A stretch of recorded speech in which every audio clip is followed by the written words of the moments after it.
Good morning, everybody. Fortunately, I don't have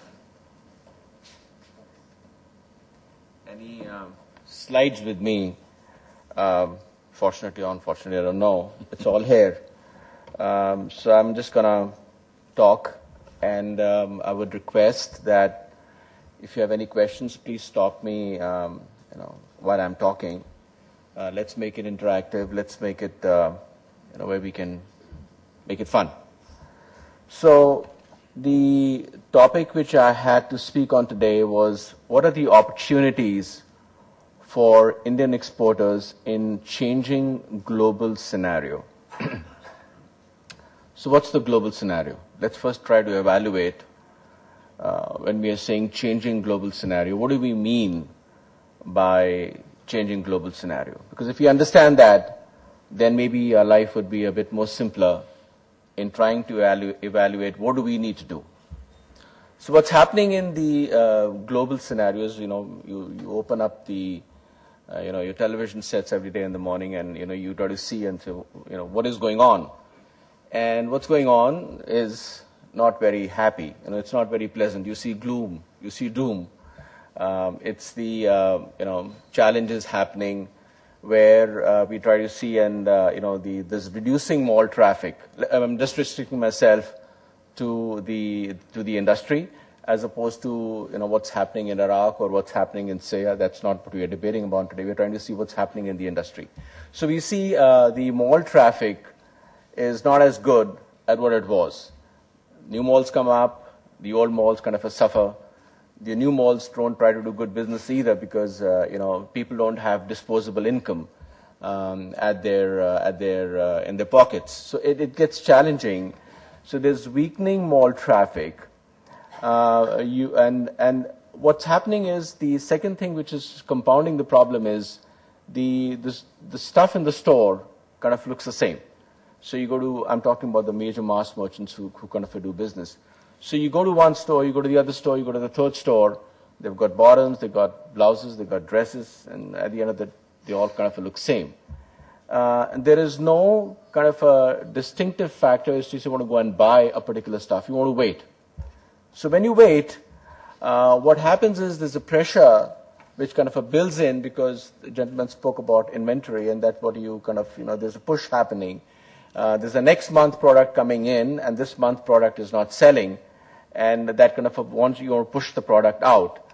So what becomes the driving factor to get goods out of the store is markdown. And that's not a healthy picture to be in. You want to push the product out, you want to mark it down, the other guy wants to mark it down, the third guy wants to mark it down, and it's like, who has the best price?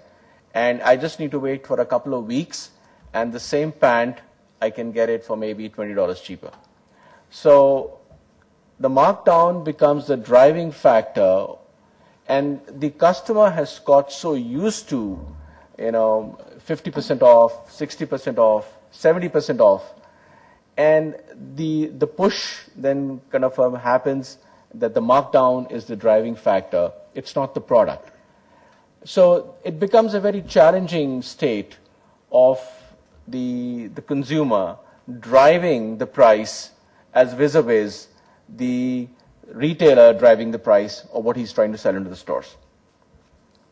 So the new product kind of puts the pressure on the product which is lying in the store, and that is becoming very difficult for the retailer to make money. So if the retailer is not going to make money, the supply chain pressure comes back. So it comes back on the supply chain, it comes back on the mills, it comes back on the vendor, it comes back on the pipeline, as to how now you're going to make things happen. So this is the environment. This is what's happening in the industry. And is it going to change tomorrow? It doesn't look to. It's not something that this happened overnight and we are in this position overnight. It's taken some years to where we are today. And if we expect that tomorrow we get up, or the next year we get up, or a couple of years down the road, things are just going to evolve and get better, then we are kind of living in a fool's paradise. Things are not going to get better overnight. It may never get better. So we have to adapt ourselves to what's happened And this is what the situation is, and how do we make, how do we make the best of what we have? Let's look at the domestic situation, like what's happening to the exporters here. So we spoke about, the international market, it's what's happening there. Let's look at the domestic, what's happening internally here, because we can't these two things go like hand of hand, sink and sick with each other. You just can't say, this is happening in the US or Europe, and let's see we have to see what's happening here. It's the flip, what's happening here in India. Labor prices are going up. The labor is not available. The real estate prices are going up. Raw materials are going up. So you are in a double whammy. Here the goods are not selling, and here you have not that you're sitting on a situation which is so rosy that you can just do whatever you want to do and you can still evolve. You have to manage what's happening here at the home. So it gets a double whammy. The other big problem which we are facing right now is, where do we see ourselves? This is what the export industry needs to see. Where do we see ourselves in the next 5 years? Most of us, unfortunately, are seeing what we are seeing ourselves in the next 1 year. So what it comes out to be is more about trying to manage the situation where we are in, rather than having a vision as to where do we see ourselves for the next 5 or 10 years. If we see that, if we do that, then hopefully we can set ourselves up to be. Then what do we need to do? It's like the same thing as having a vision, having a kind of an objective, having a vision, mission statement, where do I need to be myself to be in the next 5 years, is so then I can set myself up to be in the right quadrant. Having said that, let's try to look at as to this is where we are now. Maybe we have a vision statement or we don't have a vision statement. At least try to see as to what we can do short term to mitigate the risks of the challenges which the industry is facing right now. Can I make myself, one of the major things which we find ourselves is right now is, if we continue to be, we can't be in a situation where we can fight Bangladesh. We can't be in a situation where we can fight China or Vietnam. So the best way to look at it is how do I differentiate myself to be from the others, so that I can be in a niche market, I can create something on my own. The answer which comes to that is, can I be a design-driven company? So if I try to be a design-driven company, I create a niche for myself, and I can be something which somebody has to come to me and say, hey, I need this guy.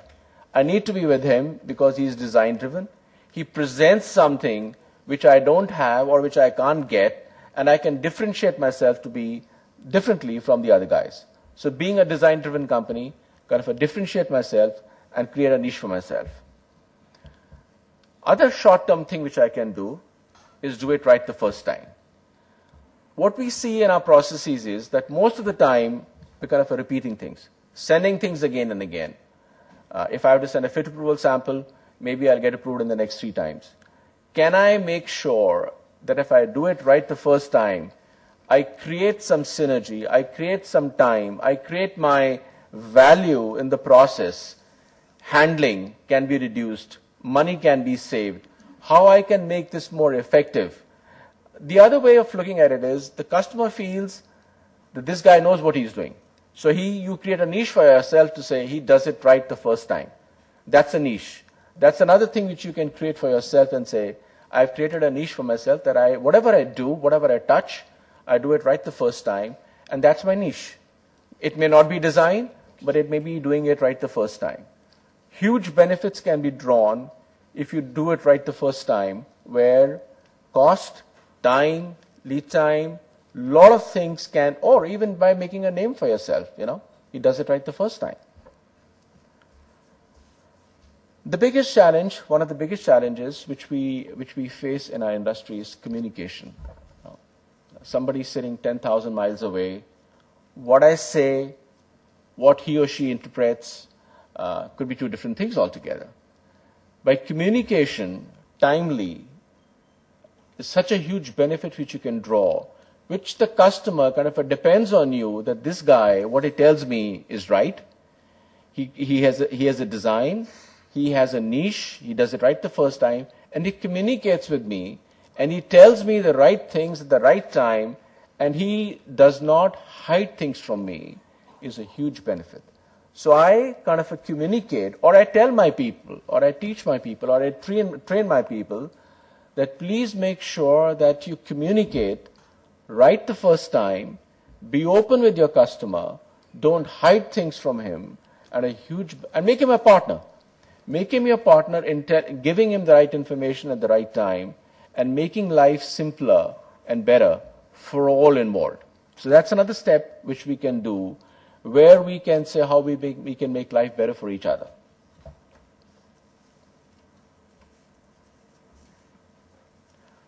Some things are in our control and some things are not in our control. Ship on time. So what do we do? There are a lot of which we have been doing in the past.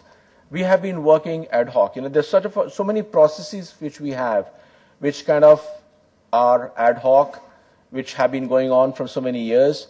We have not tried to formalize our supply chain internal. We spoke about, the gentleman spoke about the supply chain, which is kind of so much of time for production, so much of time for development, so much of time for shipping and lead time and everything. But there's an internal supply chain as to when you get the order, what do you do? What are the trigger points? When do you need to trigger off an alarm as to who's watching? So if you don't have those tools, whether they are IT or they are created by another format or whatever, if you do not have the tools to manage your internal management and the working process, you're not going to go anywhere. So that's another thing which most of we can sit down and try to have a package or have a tool which can trigger off steps or managing the process so well so that you can create a kind of a systematic, streamlined production flow, and we can ship on time, which is so important right now. Maybe another way of looking at it is if you look at your, at the end of the day, how much of shortages and how much of shipments are going by air. If those two things can be targeted to say, I'm not going to short ship and I'm not going to ship by air. So that's something which can give you extra money, which can be then utilized in how to have a design studio, how to have the steps which we spoke about, how do I put my money back into my industry and go forward. So small tools, small type steps, but it's like, the way we put it, damned if I do and doomed if I don't. So you're in a situation where, the industry is not in a healthy position that you have to make these steps to say, I have to survive, I have to see a vision, I have to know where I need to be in the next 5 years, and then make your steps to see that damned if I don't and doomed if I do. So, you need to make sure that you kind of go forward and have that vision, have that short-term strategy, have that small little steps happening where I can then create a synergy for myself. Hopefully, these things are easier said than done, but I think this industry has stayed there, will stay there, because something, which I keep on telling myself, you need food to eat and you need clothes to wear. So these are the two things which kind of give us kind of hope that we are always going to remain in this industry, because till the time you need food and the time you need clothes to wear, this industry is going to survive, and that makes it kind of an internal. The other thing which I just want more of a suggestion, I don't see Mr. Kesa here right now. What could help is going forward, I think, if you have students of the final year from NIFT or Pearl Academy, who could be here, this could be a great learning platform from them, because they're going to be in this industry in the next couple of years or 1 year, whatever. And this kind of helps them into kind of understanding what are the challenges which are being faced right now, and better dive into it right now than maybe wait. So thank you, and hopefully we can all learn from each other and kind of continue to do better.